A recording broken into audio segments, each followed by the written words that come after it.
सादर जय जिनेन्द्र। आचार्य मानतुंग विरचित श्री भक्तामर स्तोत्रम श्लोक 1 से 44। भक्तामर स्तोत्र जैन धर्म का बहुत ही प्रसिद्ध और महान स्तोत्र है। इस स्तोत्र की रचना आचार्य मानतुंग ने की थी। श्वेतांबर और दिगंबर दोनों ही परंपराओं में इसे मान्यता प्राप्त है।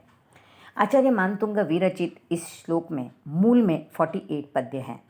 पर श्वेतांबर परंपरा का मानना है कि हमें भक्तामर स्तोत्र के सिर्फ 44 पद्य याद करने हैं। तो इस मान्यता के अनुसार अगर जिनके पास 48 पद्य उपलब्ध हैं उन्हें 32 से लेकर 35 नंबर तक के श्लोक याद नहीं करने हैं, तो उन्हें 1 से लेकर 31 तक के पद्य याद करने हैं और उसके बाद 36 से लेकर 48 यानी टोटल 44 पद्य ही याद करने हैं। इस बारे में आचार्यों का मानना है कि जो 4 पद्य 32 से 35 तक के हैं वो किन्हीं आचार्यों ने उनकी रचना करके उन्हें इसमें ऐड कर दिया है, तो इसलिए वो मूल श्लोक न होने की वजह से हमें उन्हें याद नहीं करना है। पर फिर भी अगर किसी ने याद किए हैं तो स्वाध्याय की दृष्टि से उन्हें कर सकते हैं, पर वे मूल भक्तामर के श्लोक नहीं हैं। अब भक्तामर का उच्चारण हमें कब और कैसे करना चाहिए? तो भक्तामर स्तोत्र का उच्चारण हमें प्रातः 9 बजे से पहले कर लेना चाहिए। जैसे दिन की शुरुआत होते ही हम नाश्ता करते हैं, तो वैसे ही दिन की शुरुआत होते ही हमें हमारी आत्मा को भी नाश्ता देना चाहिए, और इस दृष्टि से हमें भक्तामर स्तोत्र का उच्चारण सुबह 9 बजे से पहले पहले कर लेना चाहिए। पर अगर आपको पॉसिबल न हो और आप सुबह 9 बजे से पहले इसका उच्चारण नहीं कर पा रहे हो तो चिंता करने की कोई ज़रूरत नहीं है। क्यों? क्योंकि यह भगवान ऋषभ देव की स्तुति है और भगवान की स्तुति करने के लिए ऐसा कोई भी टाइम डिसाइडेड नहीं होता है। तो जिस समय आप फ्री हो, आपका मन शांत हो और आपको लगे कि आपको भगवान ऋषभ की स्तुति करनी है, तो आप दिन भर में कोई भी समय में भक्तामर स्तोत्र का उच्चारण कर सकते हो, चितारना कर सकते हो। भक्तामर स्तोत्र चितारने के पीछे आपका उद्देश्य एक ही होना चाहिए, कर्म निर्जरा। क्योंकि जिस प्रकार किसान खेती करता है तो गेहूं के साथ उसे भूसा मिल जाता है, तो वैसे ही अगर हम कर्म निर्जरा के उद्देश्य से भक्तामर का उच्चारण करेंगे तो उसके प्रासंगिक फल हमें मिल ही जाएंगे। अब भक्तामर कंठस्थ हमें क्यों करना चाहिए, ये क्वेश्चन मन में आता है। बहुतों को लगता है कि भक्तामर बहुत हार्ड है, तो इतना हार्ड स्तोत्र हम याद क्यों करें, हम इसे बुक में से देख के भी तो पढ़ सकते हैं। या बहुत लोग ऐसा भी कहते हैं कि हम अगर संस्कृत में इसको पढ़ेंगे तो कहीं हमारी अशुद्धियाँ हो जाएंगी, तो हिंदी में पढ़ लेते हैं।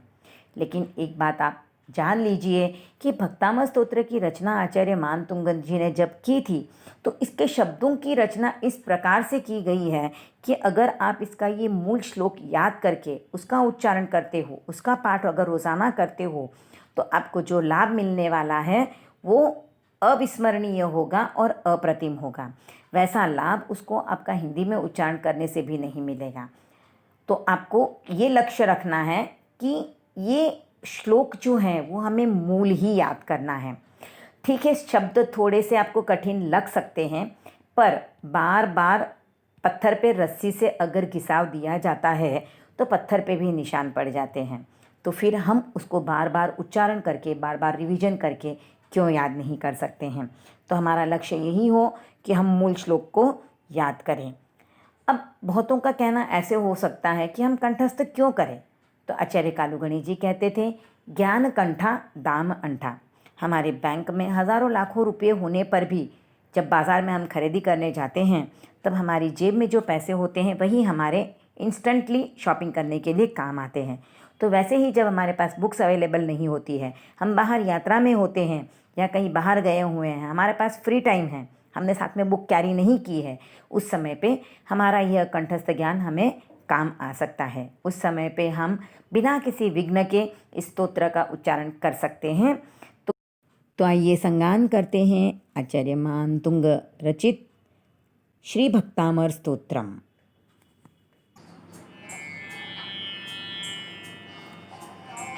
भक्तामर प्रणत मौलिमणि प्रभाणा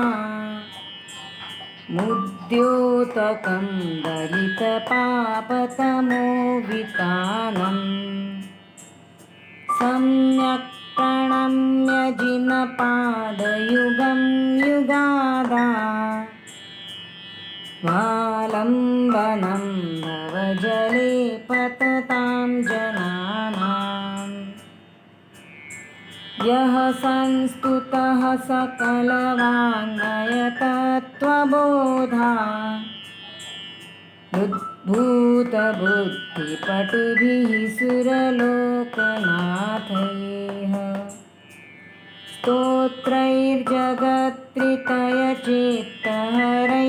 स्तोत्रैर्जगत्त्रितयचेत्तहरैरुदारैः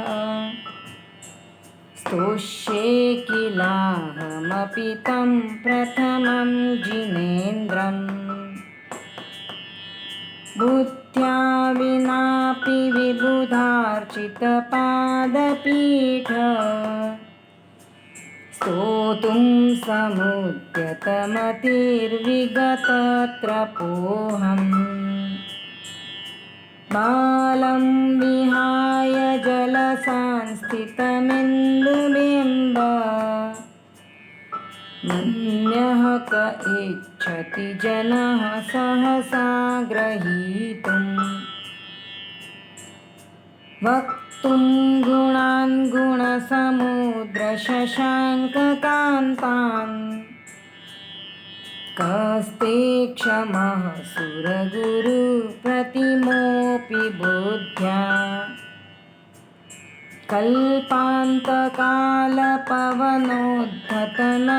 कल्पान्तकालपवनोद्धतनक्रचक्रम् को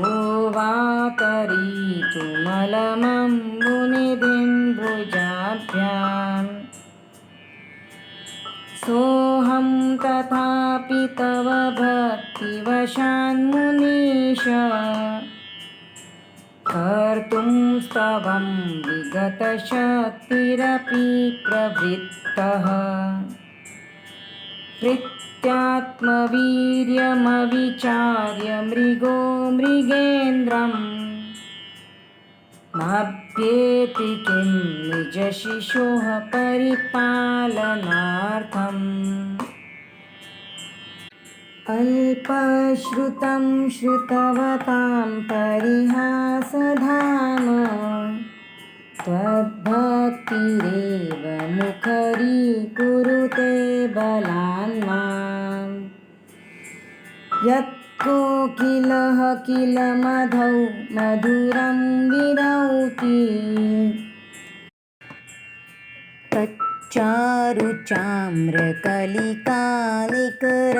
तच्चारुचाम्रकलिकालिकरैकहेतुः त्वत्संस्तवेन भवसन्ततिसन्निबद्धम्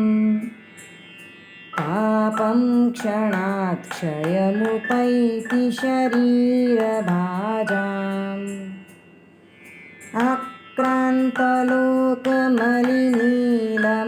आक्रान्तलोकमलिनीलमशेषमाशु सूर्यांशुभिन्नमिव शार्वरमन्धकारम्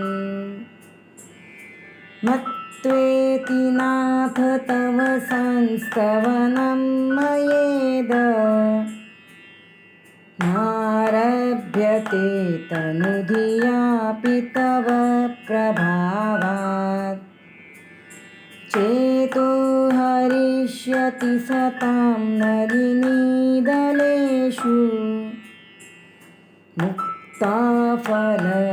मुक्ताफलद्युतिमुपैति ननूदबिन्दुः आस्तां तव स्तवनमस्तसमस्तदोषम् त्वत्सङ्कथापि जगतां दुरितानि हन्ति दूरे सहस्रकिरणः कुरुते प्रभैव पद्माकरेषु जलजानि विकासभाञ्जी नात्यद्भुतं भुवनभूषणभूतनाथ भूतैर्गुणैर्भुवि भवन्तमभीष्टुवन्तः तुल्या भवन्ति भवतो ननु तेन किं वा हृत्याश्रितं य इह नात्मसमं करोति दृष्ट्वा भवन्तमनिमेषविलोकनीयम् नान्यत्र तोषमुपयाति जनस्य चक्षुः पीत्वा पयः शशिकरद्युतिदुग्धसिन्धोः क्षारं जलं जलनिधेरसितुं क इच्छेत् यैह शान्तरागरुचिभिः परमाणुभिस्त्वं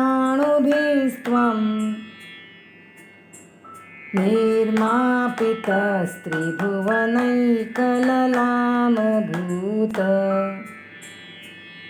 तावन्त एव खलु ते प्रणवः पृथिव्याम्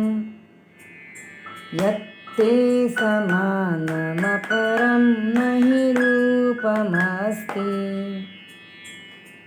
वक्त्रं क्व ते सुरनरोरगनेत्रहारी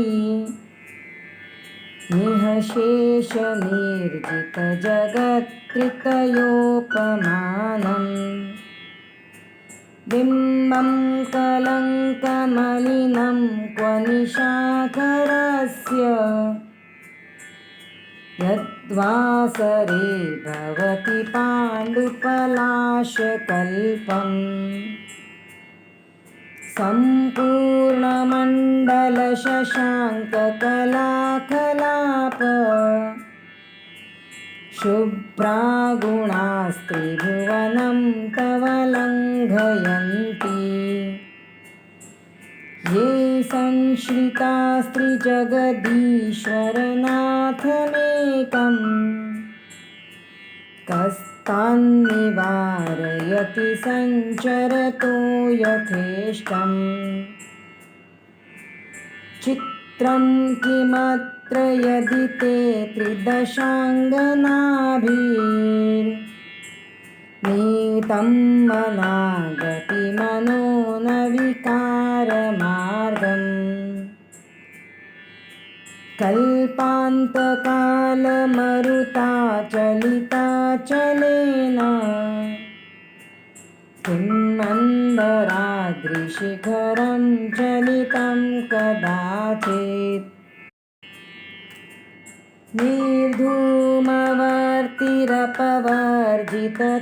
निर्धूमवर्तिरपवर्जिततैलपूरः कृत्स्नं जगत्त्रयमिदं प्रकटीकरोषि गम्यो न जातु मरुतां चलिताचलानां दीपोपरस्त्वमसि नाथ जगत्प्रकाशः नास्तं कदाचिदुपयासि नराहुगम्यः स्पष्टीकरोषि सहसा युगपज्जगन्ति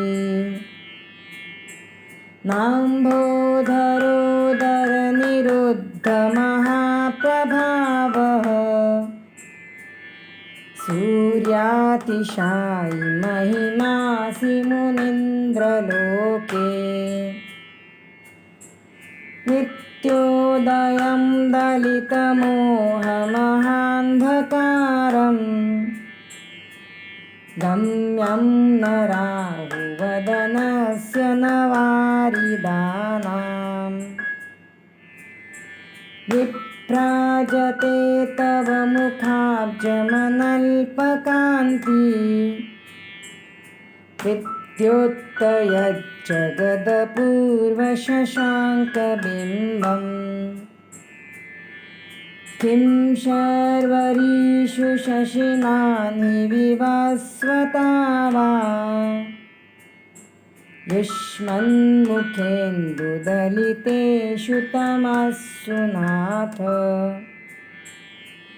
निष्पन्नशाली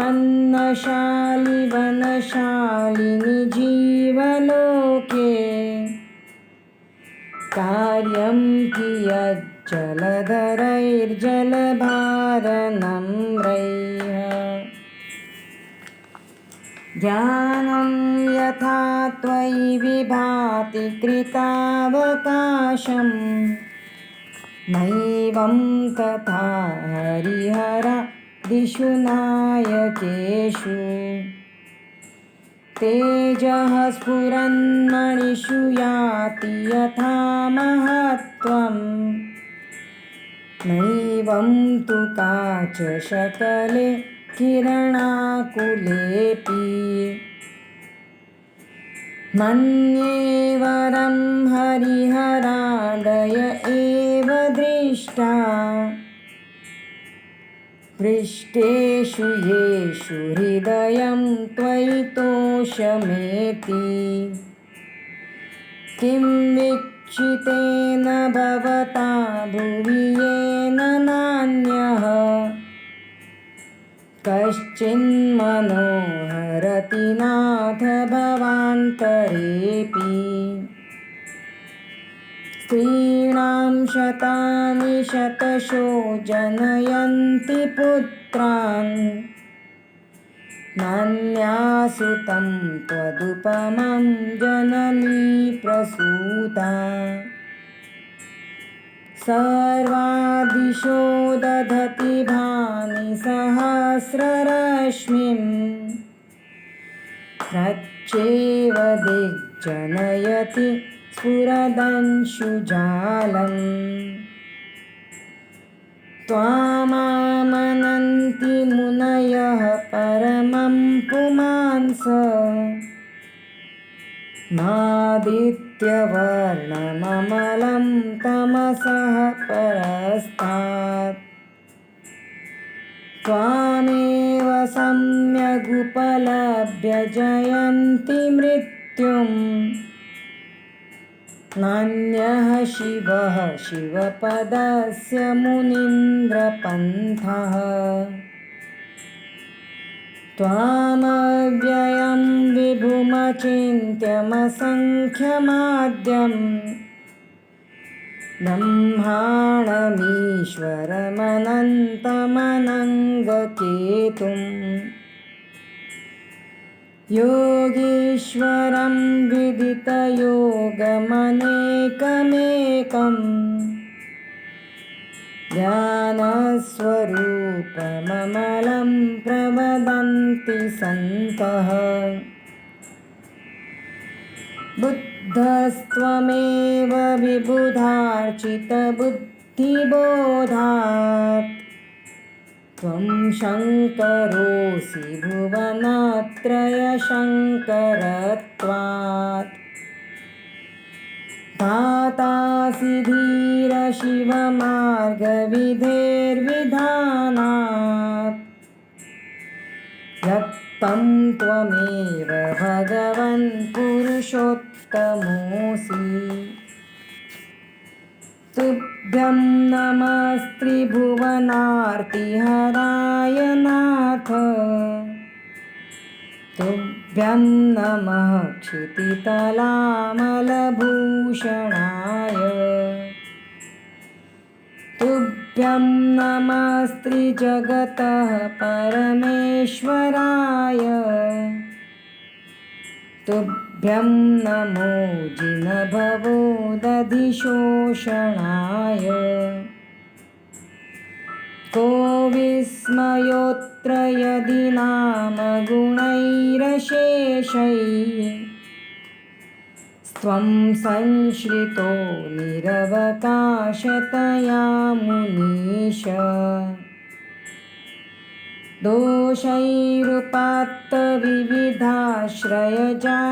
दोषैरुपात्तविविधाश्रयजातगर्वैः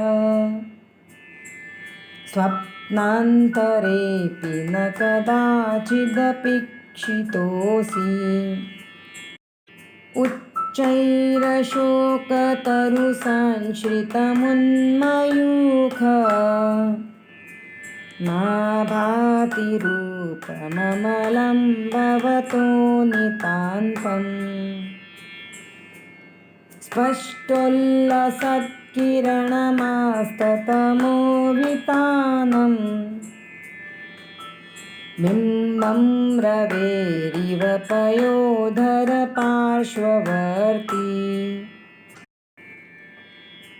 सिंहासने मणिमयूखशिखाविचित्रे विभ्राजते तव वपुः कनकावदातम् बिम्बं वियद्विलसदंशुलतावितानम् तुङ्गोदयाद्रिशिरसीव सहस्ररश्म्यः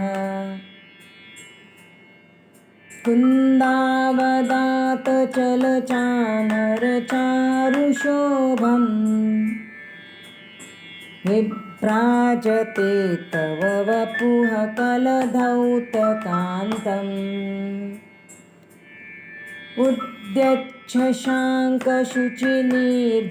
उद्यच्छशाङ्कशुचिनीर्झरवारिधार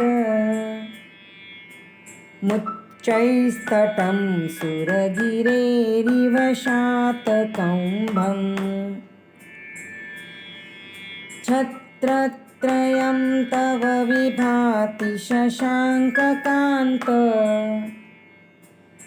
मुच्चैः स्थितं स्थगितभानुकरप्रतापम्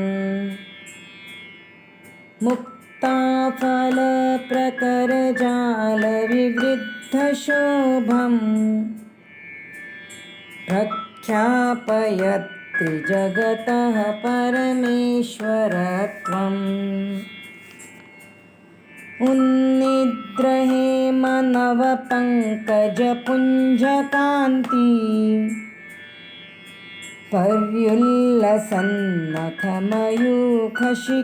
पर्युल्लसन्नखमयूखशिखाभिरामौ पादौ पदानि तव यत्र जिनेन्द्रदत्तः पद्मानि तत्र विबुधाः परिकल्पयन्ति इत्थं यथा तव विभूतिरभुज्जिनेन्द्र धर्मोपदेशनविधौ न तथा परस्य यादृक्प्रभादिनकृतः प्रहतान्धकारा तादृक्कुतो ग्रहगणस्य विकाशिनोऽपि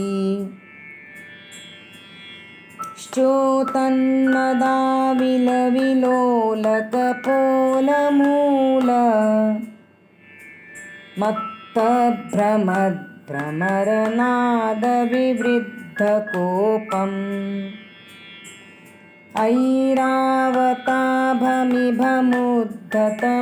ऐरावताभमिभमुद्धतमापतन्तम् दृष्ट्वा भयं भवति नो भवदाश्रितानाम्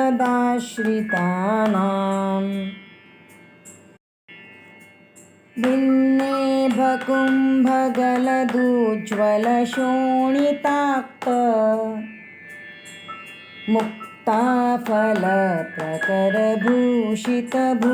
मुक्ताफलप्रकरभूषितभूमिभागः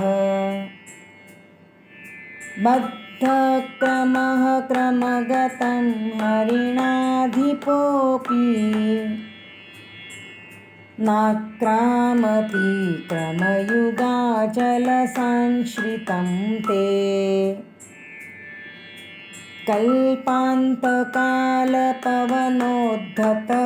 कल्पान्तकालपवनोद्धतवह्निकल्पम् दावानलं ज्वलितमुज्ज्वलमुत्स्फुलिङ्गम् विश्वं जिगत्सुमिव सम्मुखमापतन्तम् त्वन्नामकीर्तनजलं शमयत्यशेषम्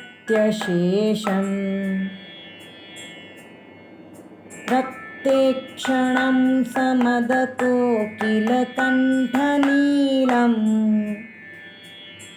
क्रोधोद्धतं फणिनमुत्फणमापतन्तम्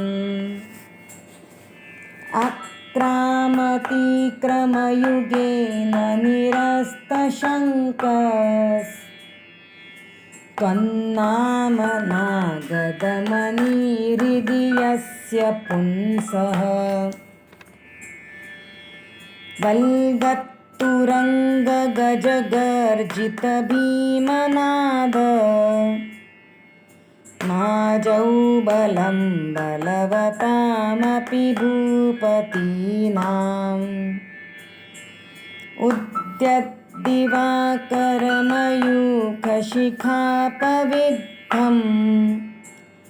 त्वत्कीर्तनात्तम इवाशुभिदामुपैति कुन्ताग्रभिन्नगजशोणितवारिवाह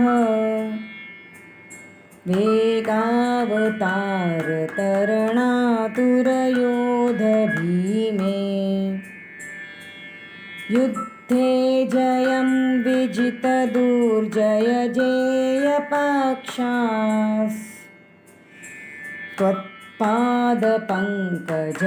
विजितदुर्जयजेयपक्षास्त्वत्पादपङ्कजवनाश्रयिणो लभन्ते अम्भोनिधौ क्षुभितभीषणनक्रचक्र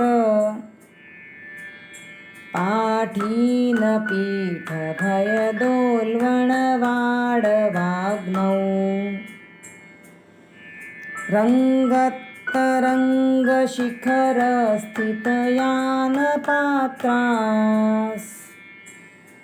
रङ्गत्तरङ्गशिखरस्थितयानपात्रास्तासं विहाय भवतः स्मरणाद्व्रजन्ति उद्भूतभीषणजलोदरभारभुग्नः शोच्यां दशामुपगताश्च्युतजीविताशः त्वत्पादपङ्कजरजोऽमृतदिग्धदेहा मर्त्या भवन्ति मकरध्वजतुल्यरूपाः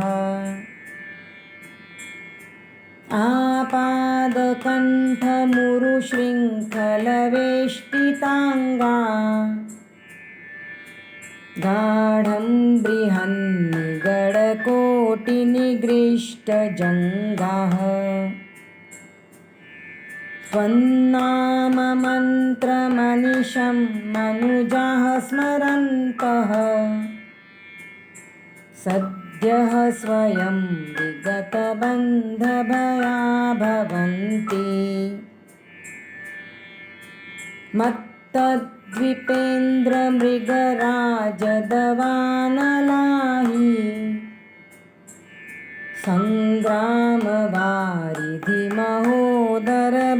सङ्ग्रामवारिधिमहोदरबन्धनोत्थम्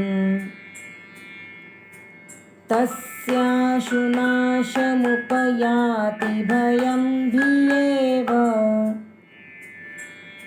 यस्तावकं स्तवमिमं मतिमानधीते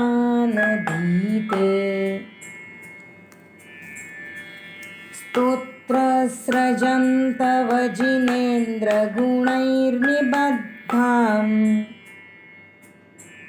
भक्त्या मया रुचिरवर्णविचित्रपुष्पा धत्ते जनो य इह कण्ठगतामजस्रम् तं मानतुङ्गमवशासमुपैति लक्ष्मीः तं मानतुङ्गमवशासमुपैति लक्ष्मीः। ॐ अर्हम्।